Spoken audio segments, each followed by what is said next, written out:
அனைவருக்கும் வணக்கம்.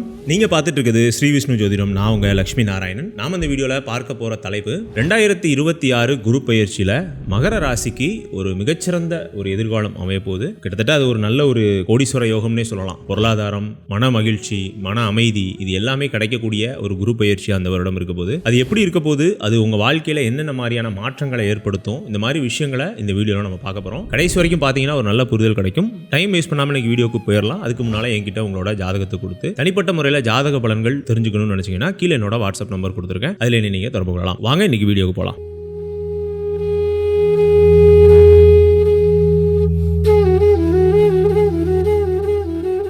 2026 உங்களோட 7.5 வருஷம் தவம் முடியக்கூடிய முதல் வருடம். ஏன் இந்த 7.5 வருஷம்? ஆமா, 2018 இருந்தே உங்களுக்கு 7.5 சனி ஆரம்பிச்சிருச்சு இல்லையா? 2018 இருந்தே வாழ்க்கையில எக்கச்சக்க இடர்பாடுகள், கவலைகள், மன அழுத்தங்கள், தடைகள், தாமதங்கள் எல்லாத்தையுமே கொடுத்த அந்த 7.5 சனி முடிஞ்ச முதல் வருடம். 25 5வது மாசம் முடிஞ்சா கூட அதுல இருந்து ஒரு 6 மாதம் நமக்கு வந்து பெருசா மாற்றம் எதுவுமே தெரியல. அதாவது அடிச்ச வலியோட காயம் இன்னும் ஆறல அப்படின்னு நம்ம சொல்லலாம். இந்த 2026 தான் 7.5 சனி முடிஞ்ச கம்ப்ளீட்டான முதல் வருஷம். அது போக ஜூன்லயே உங்களுக்கு குருவோட பார்வையும் வர்றது இன்னும் மிக சிறப்பான ஒரு விஷயம். இதுல இன்னொரு ஒரு நல்ல விஷயம் என்ன அப்படின்னு பாத்தீங்கன்னா, குரு உச்சமாகிறார். அதுதான் இந்த குரு பயிற்சி நடக்க போது. மிதுன ராசியிலிருந்து கடக ராசிக்கு குரு பகவான் பயிற்சி ஆக போறாரு. வரக்கூடிய ஜூன் 2ஆம் தேதி 2026 இந்த குரு பயிற்சி அப்படிங்கிறது நடக்குது. உங்களோட 7ஆம் இடத்துல இருந்து உங்க ராசிக்கு 1, 3, 11 இந்த 3 இடங்களையும் பார்க்க போறாரு. மிக அற்புதமான ஒரு பயிற்சிங்க. அதை பத்தி என்னன்னாலும் சொல்லலாம். அதாவது 7ஆம் இடம், 11ஆம் இடம் இது ரெண்டுமே குரு வந்துட்டாரு, கோச்சாரத்துல வந்துட்டாரு அப்படின்னா நம்மளோட நீண்ட கால கவலைகள் எல்லாமே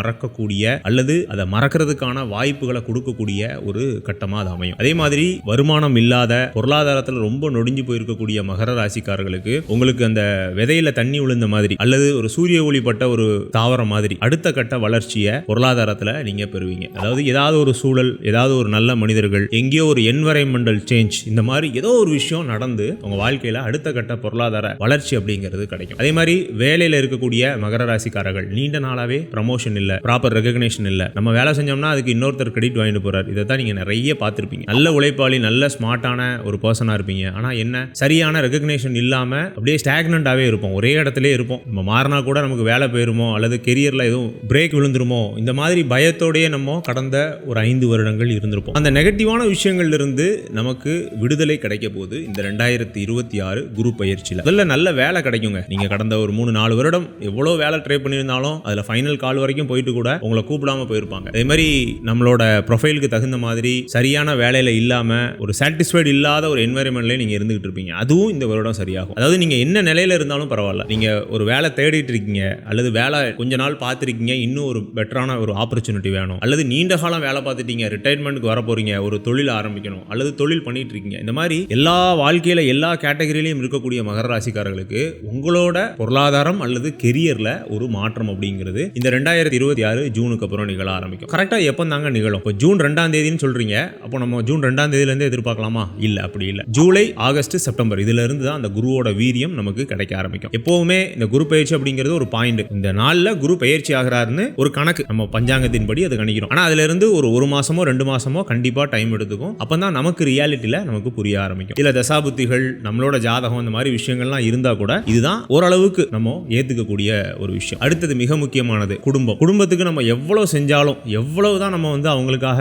இறங்கி போனாலும் பெரிய அளவுக்கு சந்தோஷங்களை குடும்பத்தால பெறாத ஒரு ராசியா கடந்த ஒரு 5 வருடங்கள் மகர ராசிக்காரர்கள் இருந்தாங்க. நிறைய முரண்பாடுகள், நம்மளை புரிஞ்சிக்காத தன்மை, அதாவது புரிஞ்சுக்கிட்டா கூட பரவாயில்ல, புரியாமலே நம்மளை போட்டு கழுத்து இருக்கிறது, அதுதான் பெரிய ஒரு தொல்லையா இருந்துச்சு மகர ராசிக்கு. அது அம்மாவா இருக்கலாம், இல்ல பிள்ளையா இருக்கலாம், சகோதரர்களா இருக்கலாம், மனைவியா இருக்கலாம், கணவனா இருக்கலாம், யாரா இருந்தாலும் நம்மளை புரிஞ்சுக்கிட்டா தானே விஷயத்த சொல்ல முடியும் இல்லையா? அந்த ஒரு ரிலேஷன்ஷிப்ல இருந்த சேலஞ்சஸ் அப்படிங்கிறது இனிமே குறைய ஆரம்பிக்கும். அதாவது இந்த குருவோட தன்மையே எப்படின்னா நம்மளை வந்து விளங்க வைப்பாங்க. அதாவது இந்த நபர் ஏதோ சொல்றாரு, இவரை வந்து நம்ம புரிஞ்சுக்கணும், இவரை வந்து நம்ம ஏத்துக்கணுங்கிற ஒரு பக்குவத்தை மற்றவர்கள், அதாவது உங்களை தொடர்பு கொள்ளக்கூடிய பிறருக்கு அந்த குரு பகவான் ஏற்படுத்துவார். ஏன்னா இந்த 7ஆம் இடம்ங்கிறது நம்ம தொடர்பு கொள்ளக்கூடிய நபர்களை குறிக்கும். அதாவது லக்னம் அல்லது ராசி அப்படின்னா நம்ம இப்போ நீங்க மகர ராசியில பிறந்திருக்கீங்க இல்லையா? அப்போ மகரங்கிறது நீங்க, உங்களுக்கு 7ஆம் இடத்துல குருங்கும் போது அந்த 7ஆம் இடம்ங்கிறது நம்ம தொடர்பு கொள்ளக்கூடிய நபர்களை குறிக்கும். இப்போ வாழ்க்கை துணை, அதனாலதான் கணவன் அல்லது மனைவிக்கு அந்த 7ஆம் இடத்தை குறிக்கிறோம். அதே மாதிரி தொழில் பண்றவங்களுக்கு உங்களோட உங்களோட வாடிக்கையாளர்கள் அல்லது பிசினஸ் அந்த பார்ட்னர்ஸ், வேலை செய்யறவங்களுக்கு உங்க கூட பணியாற்றுறவங்க 7ஆம் இடம். அதுக்கப்புறம் உங்க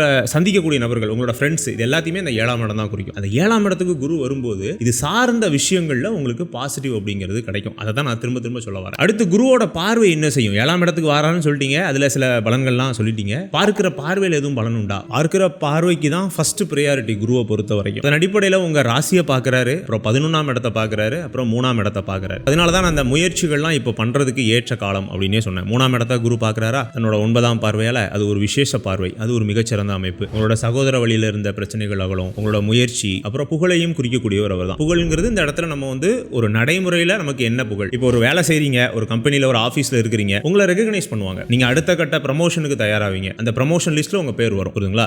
அதுதான் இந்த இடத்துல புகழ். அடுத்தது 11ஆம் இடம் லாபம், நமக்கு வர வேண்டிய பணங்கள் வரும். நீண்ட காலமா இழுத்தடிப்பு செஞ்சுக்கிட்டு இருந்த அந்த பொருளாதார பின்னடைவுகள் அப்படிங்கிறது இந்த நேரம் ஒரு ப்ராப்பர் சொல்யூஷனோட நமக்காக அது வர ஆரம்பிக்கும். அதே மாதிரி நம்மள எதிரியா பார்த்தவங்க, நம்ம ஒரு சிலரை எதிரியா பார்ப்போம் இல்லையா, இவங்களை பார்த்தாலே நமக்கு இதா இருக்கு அப்படின்ட்டு, அவங்கலாம் நம்மள்ட்ட ஹெல்ப்புக்கு வருவாங்க. அதான் அந்த 11ஆம் இடம். அதாவது எதிரியை கூட நண்பனா மாற்றக்கூடிய ஒரு இடம் 11ஆம் இடம். அந்த இடத்துக்கு குருவோட பார்வை வரும்போது எதிரிகள் நண்பர்கள் ஆவாங்க, நண்பர்கள் இன்னும் தீவிர நண்பர்கள் ஆவாங்க, நல்ல நட்பு கிடைக்கும், நல்ல உங்களுக்குள்ள ஒரு நல்ல அண்டர்ஸ்டாண்டிங் வரும் உங்க நண்பர்களுக்குள்ள. இந்த 11ஆம் இடம்ங்கிறது முழுக்க நண்பர்களுங்க. நீங்க ஒரு இடத்துல ஜாலியா இருக்கிறீங்க, உங்க கவலைகள்லாம் மறந்துட்டு ஒரு இடத்துல இருக்கிறீங்கன்னா அது உங்க நண்பர்கள் வட்டாரம் தான் இல்லையா? நமக்கு பிடிச்ச ஒரு நல்ல ஒரு ஃப்ரெண்ட்ஸ் இருக்காங்க அப்படின்னா நம்ம அவ்வளவு சந்தோஷமா இருப்போம் இல்லையா அந்த இடத்துல. அது அந்த 11ஆம் இடம் தான் குறிக்கும். 11ஆம் இடத்துல சுபகிரகங்கள் இருக்கிறவங்க உண்மையிலேயே கொடுத்து வச்சவங்க உங்க ஜாதகத்துல. ஆனா அந்த 11ஆம் இடத்துக்கு சுபகிரகத்தோட பார்வை கோச்சாரத்துல வரும்போதும் அதே மாதிரி பலன்கள் கிடைக்கும். அதுதான் மகர ராசிக்கு இந்த வருடம் வரப்போகுது. அடுத்து ராசியை பார்க்கிறாரு 7ஆம் பார்வையா, அது ஒரு மிகச்சிறந்த பார்வை. அதன் அடிப்படையில் நீண்ட காலம் திருமணமாகாத மகர ராசிக்காரர்களுக்கு உங்களோட முயற்சியினால இந்த வருடம் திருமணம் கைகூடும். ஏன் இந்த முயற்சியினால அப்படிங்கிறன்னா 2ஆம் இடத்துல ராகு சஞ்சரிச்சிட்டு இருக்கிறாரு, அதையும் நம்ம கணக்கில் எடுத்துக்கணும் இல்லையா? நம்ம பார்க்கறது எல்லாமே கோச்சார பலன். அப்போ முக்கியமான கிரகங்கள்ல ராகு கேதுகளும் உண்டு. அப்படி பார்க்கும்போது 2ஆம் இடத்துல ராகு பயணிக்கும் போது குடும்பம் அமையறதுல சேலஞ்சஸ் இருக்கும். ஆனா அந்த 7ஆம் இடத்துக்கு குரு உங்க ராசியை பார்க்கறதுனால இதுக்கு பேர் தான் வியாழ நோக்குன்னு சொல்லுவோம். வியாழ நோக்கு வரக்கூடிய காலகட்டங்கள் கொஞ்சம் முயற்சி பண்ணோம்னா ஈஸியா வீட்டுல திருமண காரியங்கள், சுப காரியங்கள். இப்போ திருமணம் மட்டும் சுப காரியம் இல்ல இல்லையா? நம்ம ஒரு வீடு வாங்குறோம், வாகனம் வாங்குறோம், ஒரு குழந்தை பிறக்குது, குழந்தைக்கு நம்ம ஏதாவது ஒரு வயசு கொண்டாடுறோம், பிறந்தநாள் கொண்டாடுறோம், இது எல்லாமே நமக்கு சுபகாரியம் தான். இந்த சுபகாரியம் எந்த தங்கு தடையும் இல்லாம சந்தோஷமா குடும்பம் எல்லாம் சேர்ந்து எந்த விதமான ஒரு கருத்து வேறுபாடுகளும் இல்லாம நல்ல கருத்தொற்றுமையோட நடக்குதுன்னு வைங்களேன். அங்கதான் இந்த இடத்துல குருவோட பார்வை வருது. அதுதான் வியாழ நோக்கு. புரியுதுங்களா? வியாழ நோக்குங்கிறது வெறும் திருமணத்துக்கும் வெறும் இந்த குழந்தைக்கு மட்டும் கிடையாது. இந்த மாதிரி ஒரு ஒட்டுமொத்தமா புரிதலோட ஒரு விஷயம் நடக்குதுன்னா அங்க குரு செயல்படுறாருன்னு அர்த்தம். அப்ப இந்த 7ஆம் இடத்துக்கு வரக்கூடிய குரு பகவானால முழுக்க நன்மை தானா? எத்தனையோ தடவை 7ஆம் இடத்துக்கு குரு வந்திருக்க. ஏன்னா இதுக்கு முன்னாடி தனுசு கூட 7ஆம் இடத்துல தான் குரு இருந்துச்சு. அப்போ முழுக்க நன்மைகள் தான் அனுபவிச்சிருப்பாங்களா அப்படின்னா கிடையாது. அங்கேயும் சில தீமைகள் உண்டு. இது தீமைகள்னு சொல்றதை விட சின்ன டிராபேக்ஸ். 99% பாசிட்டிவ். அதாவது இந்த கிளீனிங் விளம்பரத்தெல்லாம் 99% கிளீன் ஆயிருது, 1% மட்டும் ஜெம்ஸ் இருக்குன்னு சொல்லுவாங்க இல்லையா? அந்த மாதிரி அந்த டிராபேக்ஸ் என்னலாம்? இந்த டிராபேக்கை பொறுத்த வரைக்கும் ஃபர்ஸ்ட் இந்த 7ஆம் இடத்துல கேந்திராதிபத்திய தோஷத்தோட குரு இருக்கிறதுனால செலவுகள் வரும். ஏன் செலவுகள் வருது? ஏன்னா 12ஆம் அதிபதி அவர். குரு மகரத்துக்கு 12ஆம் அதிபதி. அதுதான் அவரோட மூல திரிகோண ராசியும் கூட, தனுர் ராசி. 12ஆம் இடத்தோட அதிபதி 7ல போய் கேந்திராதிபத்திய தோஷத்தோட அமரும் போது கண்டிப்பா பண விரயங்களை கொடுக்கும். பணம் வருங்க, பணம் நிறைய வரும். ஆனா அதுக்கு தகுந்த மாதிரி செலவுகளும் வரும். கையிலேயே பணம் நிக்க மாட்டேங்குது. அதாவது சந்தோஷம் இருக்கும், பணம் வருதுங்கிற ஒரு நிம்மதி இருக்கும், ஆனா பணத்தை சேர்க்க முடியலையேங்கிற ஒரு சின்ன ஒரு மன வருத்தமும் இருக்கும். இதுதான் ஒரு சின்ன டிராபேக் இந்த வருடத்துல குரு உச்சமாகிறதுனால. மற்றபடி நீங்க அதையுமே தான தர்மங்கள் செய்யறதன் மூலமாகவும் உங்க குலதெய்வ வழிபாட்டை செய்யறதன் மூலமாகவும் அதையும் நீங்க போக்கிக்கலாம். இதுதாங்க இந்த வீடியோ. இந்த வீடியோ பிடிச்சிருந்துச்சுன்னா லைக் பண்ணுங்க. இந்த வீடியோவை மகர ராசிக்காரர்கள் உங்க ஃப்ரெண்ட்ஸ் ஃபேமிலி யாரும் இருந்தாங்கன்னா அவங்களுக்கும் ஷேர் பண்ணி விடுங்க. என்கிட்ட உங்களோட ஜாதகத்தை கொடுத்து தனிப்பட்ட முறையில் ஜாதக பலன்கள் தெரிஞ்சுக்கணும்னு நினைச்சீங்கன்னா கீழே என்னோட வாட்ஸ்அப் நம்பர் கொடுத்துருக்கேன், அதில் என்ன நீங்க தொடர்பு கொள்ளலாம். மீண்டும் இதே போன்றதொரு நல்ல வீடியோவில் நான் உங்களை சந்திக்கிறேன். அதுவரை உங்களிடமிருந்து விடைபெறுவது உங்கள் லட்சுமி நாராயணன். நன்றி, வணக்கம்.